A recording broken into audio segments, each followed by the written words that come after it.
వర్షాలు విస్తారంగా కురుస్తున్నాయి. ముఖ్యంగా ఉత్తర భారతదేశాన్ని వర్షాలు ముంచిపోస్తున్నాయి. అలానే కర్ణాటక, మహారాష్ట్ర, తెలంగాణ రాష్ట్రాలు కూడా విస్తారంగా వర్షాలు పడుతున్నాయి. అయితే ఈ వర్షాల్లో అనేక మంది పదే పదే తడుస్తుంటారు. దీంతో వారు అనారోగ్యం బారిన పడుతుంటారు. ఈ వర్షాకాలంలోనే అధికంగా సీజనల్ వ్యాధులు వ్యాపించే అవకాశం ఉంది. మరి వర్షాకాలంలో ఎలాంటి జాగ్రత్తలు తీసుకుంటే ఆరోగ్యంగా ఉండగలమో చూద్దాం. వర్షాకాలంలో తాగునీరు కలుషితమయ్యే అవకాశం ఉంది. ముఖ్యంగా వర్షపు నీరుతో పాటు మురుగునీరు తాగే నీరులో కలిసిపోయి సరఫరా కావచ్చు. అందువల్ల నీటిని కాచి చల్లార్చి తాగడం అలవాటు చేసుకోవాలి. లేదంటే ప్యూరిఫైడ్ నీటిని తీసుకోవాలి. నీటి ద్వారానే వర్షాకాలంలో చాలా వ్యాధులు వస్తాయి. ముఖ్యంగా జలుబు, గొంతు నొప్పి, కడుపు నొప్పి, వాంతులు, విరేచనాలు, పచ్చికామెర్లు వంటి వ్యాధులన్నీ నీటితోనే వ్యాప్తి చెందుతాయి.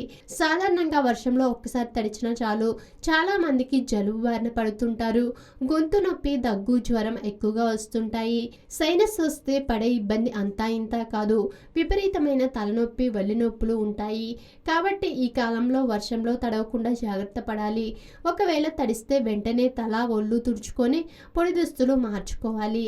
వేడి పాలల్లో పసుపు వేసుకొని తాగడం, నువ్వులు, బెల్లం లాంటివి ఆహారంలో భాగం చేసుకోవడం, వేడి నీటిలో ఉప్పు వేసి పుక్కిలించడం, ముఖానికి నీటి ఆవిరి పట్టుకోవడం వల్ల ఉష్మనం ఉంటుంది. వర్షాకాలంలోనే సీజనల్ వ్యాధులు ఎక్కువగా వస్తాయి. వీటికి ప్రధాన కారణం దోమకాటు. మలేరియా, డెంగ్యూ, ఫైలేరియా వంటి ప్రమాదకరమైన వ్యాధులు దోమకాటుతోనే వస్తాయి. దీనికోసం మన ఇళ్లలో దోమలు ఆవాసం ఏర్పరచకుండా తగిన జాగ్రత్తలు తీసుకోవాల్సి ఉంటుంది. ఎక్కడ నీరు నిల్వ ఉండకుండా చూసుకోవాలి. ఎక్కడ పడితే అక్కడ చెత్త చెదారంతో నింపితే దోమలు అక్కడ వాలి పై వ్యాధులకు కారణమవుతున్నాయి. వర్షాకాలం కలుషిత నీరు, కలుషిత ఆహార పదార్థాల కారణంగా నీళ్ళ విరోచనాల వ్యాధి కూడా రావచ్చు. ప్రధానంగా అలాంటి సందర్భాల్లో వెంటనే వైద్యుల్ని సంప్రదించాలి. చిన్నపిల్లలు, వృద్ధుల్లో ఈ వ్యాధి లక్షణాలు కనిపిస్తాయి. కాచి వడబోసిన నీటినే తాగాలి. ఆహార పదార్థాలపై మూత పెట్టి ఉంచడం మర్చిపోకూడదు.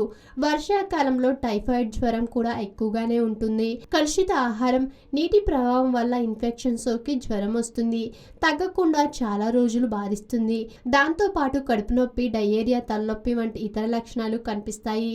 జ్వరం ఎక్కువ రోజులు తగ్గకపోయినా టైఫాయిడ్ అని అనుమానం వచ్చినా వీలైనంత తొందరగా డాక్టర్ను సంప్రదించడం మేలు.